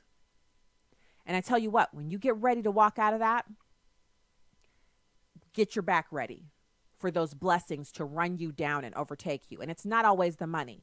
It could be that improvement in your marriage. It could be that closer relationship with your children. It could be the relationship with a friend or a sister or relative, brother that has been destroyed that God restores. If you believe that some human is in charge of it, then so be it. But if you believe the God who spoke the entire universe into being with the power of his mouth, the God that we serve, that is the Alpha and Omega, meaning he transcends time. He is present at the beginning of your life, before you're born, the dawn of time, the end of time, which there is no end of time. He's also present at the end of your life. He's there waiting for you. He's in eternity. He's in heaven. He's here right now. He's where 2 or more are gathered together. He's in our praise. He rejoices over you with singing. That God is not encumbered by racism. There is no sin that can hem in or impede a God like that. So the question is, who do you serve? Who are you serving? If you serve this, if you serve the permanent tan, if you believe that skin color is everything, then so be it. That's how you're going to live. You're going to walk and live a life that is a shadow of what you could have. where you can believe that you have a personal savior who took the weight of 100 million, billion, quadrillion, whatever the astrophysicist number is, every human being that has ever been born or ever will be born, that God allowed himself to hang on a cross and receive the full weight of the sin of all of those people. And it was so much that God asked to have it taken from him, yet he stood there and took it. On your behalf, he received the entire recompense for your sin, and then went down to the gate of hell and took the keys, and now sits at the right hand of the Father, victorious, pleading the blood of Jesus over you. So you either serve that guy or you serve whatever skin color issue you think you have. And so, again, one more time, it's not that I don't think racism exists. That would be like me saying the sky isn't blue or ants don't exist. We know all of these things are real. We know the sky's blue. What I don't believe is that any racist can overtake the promises of the Most High God. He sits on the throne and he wants to answer your prayers. Let go of the boogeyman and worship him. He never fails. When we get back, we have more for you. Stay right there.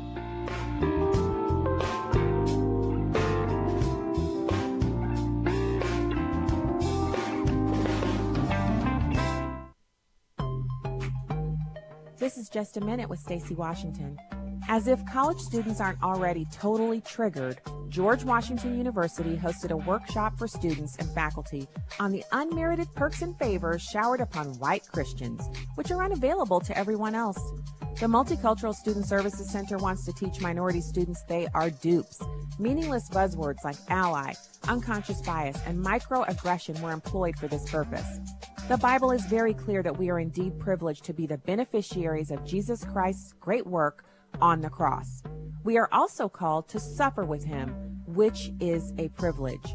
Christianity is open to everyone, period. Wouldn't it be great if GWU got out of the business of oppressor talk and back to teaching higher ed? Because that is what the parents of those students are paying tuition for. I'm Stacey Washington. Find out more at StaceyOnTheRight.com.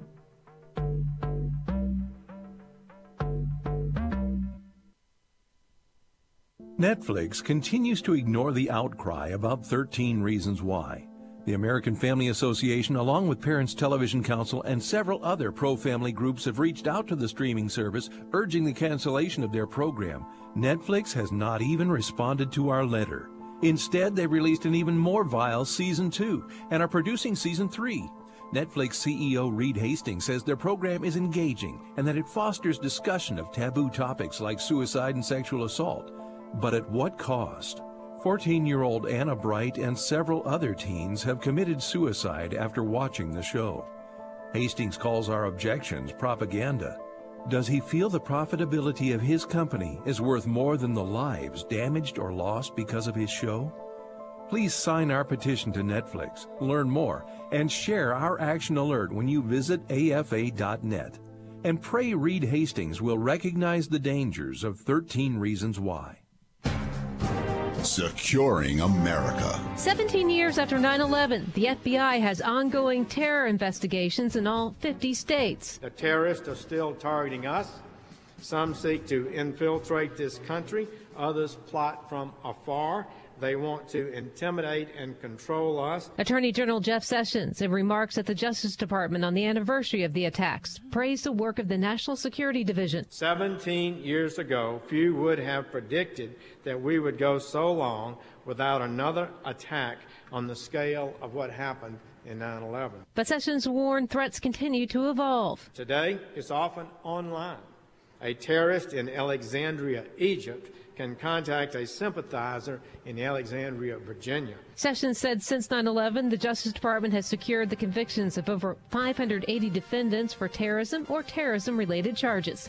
In Washington, Rachel Sutherland, Fox News. Welcome back to Stacey on the Right on American Family Radio and Urban Family Talk.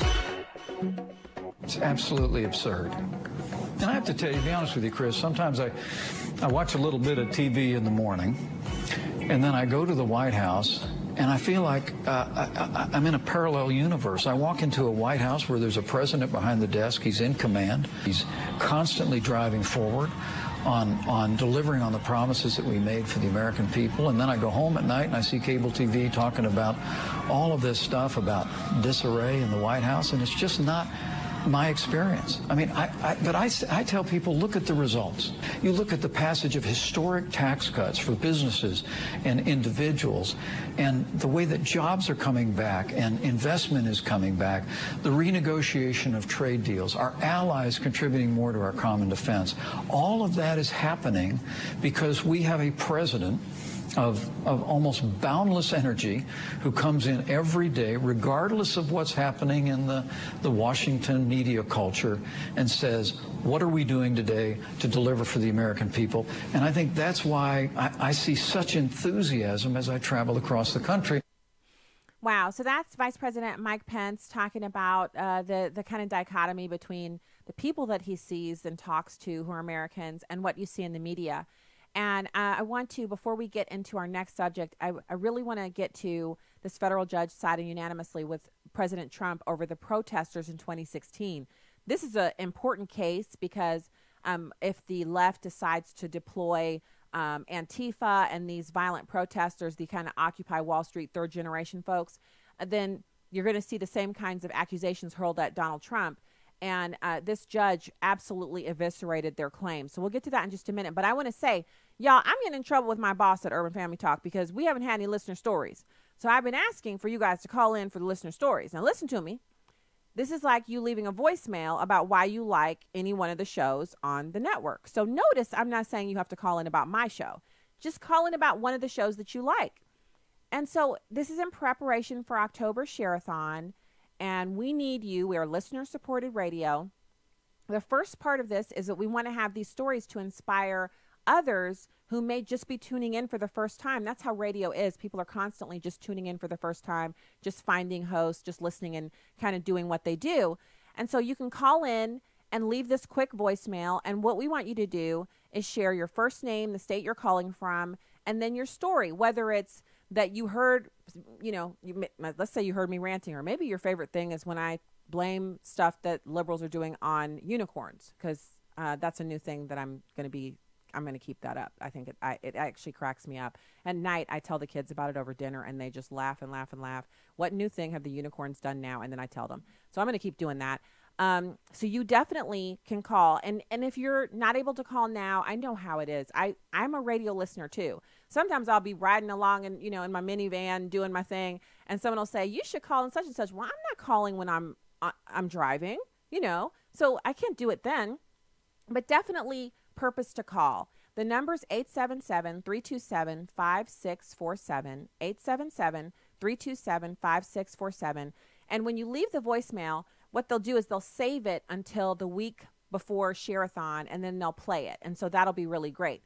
The other thing that will be awesome about it is that I will have one on there, and then my boss will be like, look at Stacy. She did what she was asked to do.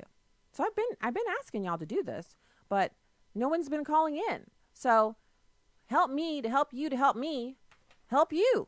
Call into the number one more time, 877-327-5647. Okay, now, so you've got this federal judge, and he's citing, and this is such good news. Like, we've had great news. We had the abortion laws for safer clinics in Missouri. That was good news. And we have the good news from Jeff Sessions about the immigration judges. They're going to have more of them. They've already had a surge. They're going to have another surge. And now we've got this federal judge unanimously siding with Trump over the 2016 protesters. So what he says is that these protesters from 2016 sued Donald Trump. He wasn't elected yet, because they say they got hurt when they were at the rallies. Remember all the violence? And we found out later it was planned. They were paid by Craigslist advertisers who were working for Antifa organizations. They were paying people to go to these Trump rallies and fight and get hurt. So Donald Trump would say, get him out of here. Get those protesters out of here. That guy he sucker punched somebody, get him out of here. you animal. Remember that? I was laughing about it.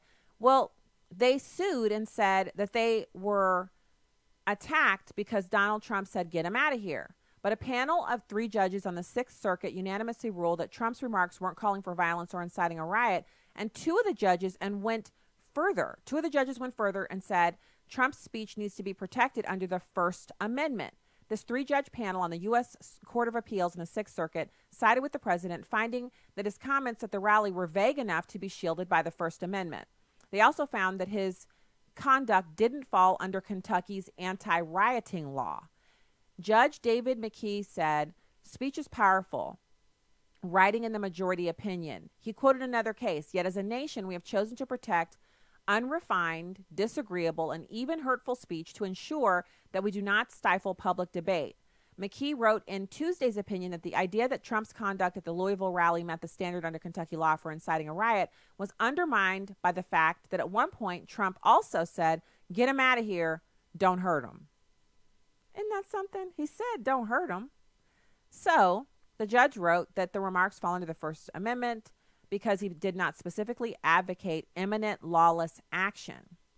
He says, it follows that if Trump's speech is protected, then the fact that audience members reacted by using force does not transform Trump's protected speech into unprotected speech. So in other words, if you say, everybody, back away, that person's hurt, and instead a bunch of people run in and kick the person, you are not liable because those people took that bad action after you spoke, especially if you said don't do that, which is what is the case here. He says, McKee wrote that the reaction of listeners does not alter the otherwise protected nature of speech. The decision was unanimous, but one member of the panel, Judge Helene White, thought it was a closer call. She wrote a 1-page concurring opinion saying that the majority opinion elides salient details of Trump's speech. She didn't say what, and gave too much weight to the don't hurt him comment. White wrote that she agreed Trump's conduct didn't meet the standard for inciting a riot, but she said the court should have stopped there and not delved into the First Amendment question. You remember him making these comments. In fact, it was one of the things that one of the reasons why he had standing room only is because he would go in there and he'd get behind, the microphone and he'd be like, well, we're going to talk about these protesters. We're going to talk about this media. And then he would just start talking off the cuff and he'd be up there for a couple of hours just talking. And so all of it wasn't, his best. But I still think it was genius as far as campaigning goes because it kept people engaged. People couldn't wait to go to the rallies, standing room only, overflow rooms. It was great campaigning. And the fact that the protesters sued after they went in there and mixed it up with people and sucker punched people just goes to show you that people have no shame. No shame. No shame. So let's listen to John Bolton. He's talking about the International Criminal Court, which has become an issue in the news because they're saying that if the United States, they said this last week before he made the announcement a couple days ago about dismantling or basically shutting down the Palestinian Liberation Office in Washington, D.C., and they said, if you do that, we're going to prosecute America and Israel. We'll bring you up on charges. And Bolton was like, bring it. If you try to, do stuff to us, we'll sanction you. We'll do all kinds of things. And after we've done all that, we'll sue you too. And we'll prosecute you in America. And we're no longer going to be a part of your international court system. We're just going to ignore you and let you die off on your own. Here he is just laying it down as number one. I want to deliver a clear and unambiguous message on behalf of the President of the United States. The United States will use any means necessary to protect our citizens and those of our allies from unjust prosecution by this illegitimate court. We will not cooperate with the ICC. We will provide no assistance to the ICC, and we certainly will not join the ICC. We will let the ICC die on its own. After all, for all intents and purposes, the ICC is already dead to us. If the court comes after us, Israel, or other U.S. allies, we will not sit quietly. We will respond against the ICC and its personnel to the extent permitted by U.S. law. We will ban its judges and prosecutors from entering the United States. We will sanction their funds in the U.S. financial system, and we will prosecute them in the U.S. criminal system. And that, my friends, is throwing down the gauntlet. No red line, no imaginary lines, no we'll talk about it. He basically outlined everything they can look forward to, all their American investments, all their money in banks and institutions that are either American banks or do business with American banks. He's talking about literally cordoning them off in a corner and then turning around and walking away and leaving them there. Whatever they have in the corner with them is all they will have, because he will cut off all other avenues of funding and being able to do business. He's talking about cutting off their investments. You know, if you're receiving money or taking money out of a money market and that money market is in the U.S., and Bolton just said, you won't have access to your money. We'll sanction it. He's not even playing a little bit. He didn't come out and kind of halfway tell them what he was. He basically came out and said, so now what? You so not only are you basically you're dead to me. Did you hear him just say you're dead to me? Basically, you're already dead to me. That's epic. So they have to be sitting up mad and trying to figure out what they can do about it. And there's nothing they can do about it. Because what's interesting is that because we have an international market and we are the reserve currency, sanctioning someone from our perspective cuts off almost every avenue they have to do business all over the world, because it's all interconnected.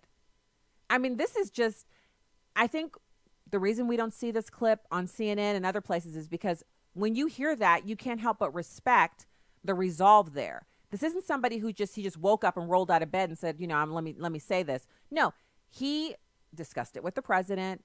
He went over what the options were with, different advisors, and he did the research necessary, and then he looked at what they said they were going to do. And apparently, I guess they've tried to prosecute American soldiers for war crimes, so they've been on our bad list anyway. But I tell you what, that's the guy you want with you when you got something smoking and you're like, man, I don't know how I'm going to handle this. That's your guy. That's your foxhole buddy. And, you brought your AR-15 and a few sidearms, and he's got 3 AR-15s, an M4, an M16. He's got some sidearms. He's got the tiny little pea shooter that gets strapped to your ankle, and he's got all the knives. That's the guy you want with you. So I thought that was, it's a great way for us to kind of, again, as we see what President Trump and his cabinet do on the foreign policy front, it continues to build the ever-growing new policy direction for our international relations that was once the Obama doctrine, and now we're past that, and now we're into the Trump doctrine. And it seems on every front, the idea is not just America first, but it is that we are no longer going to be treated like the child in the room or led around by the hand to do things that aren't to our benefit, that we're not going to be in relationships that don't benefit us, and that if we're at the table from a position of power because we're paying for everything. And if you don't like what we're doing, we're not just going to take our ball and go home. We're going to take our ball, our bat, all of our toys. We're going to take all of our grown-up stuff too, our cars, our planes, our money. We're going to take all of our international banking institutions, and, we're going to take all of our stuff. If we decide to get up and go home, it's not just, oh, here's your suitcase. This is our building. So us going home means you getting out. Thanks. That's the Trump doctrine. I think that's fantastic. And they need the smack. They need it. They act like they have the ability to run this country. We're a sovereign nation with our own constitution, and we have our own military, and we have an amazing economy. So we don't need to have the international court telling us what we can and can't do, especially when this same international court doesn't even sanction or even try to prosecute any of the other countries that are actually doing really horrible things to their citizens. You don't see them bringing up the Venezuelan Maduro. They're not bringing him up on anything. They're not bringing any of these other countries up on their crimes. They're just always attacking America. I love it. He basically told them to get out of their own building because it's not their building, it's ours. I enjoyed that. All right, that's the day. I hope that people who were listening to the show today understand that I was speaking to you in love and that I genuinely want other people to have the opportunity to walk in abundance, but you can only do that if you let go of this idea that racism is the end-all be-all. The end-all be-all is Jesus Christ. Talk to you tomorrow. Have a great night.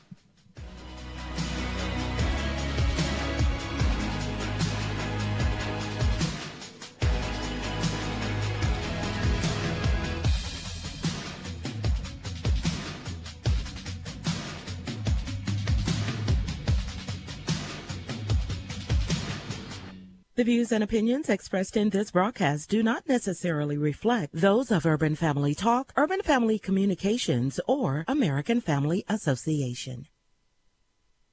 Urban Family Talk. Urban Family Talk. It was a time when men rebuilt the ruins with one hand.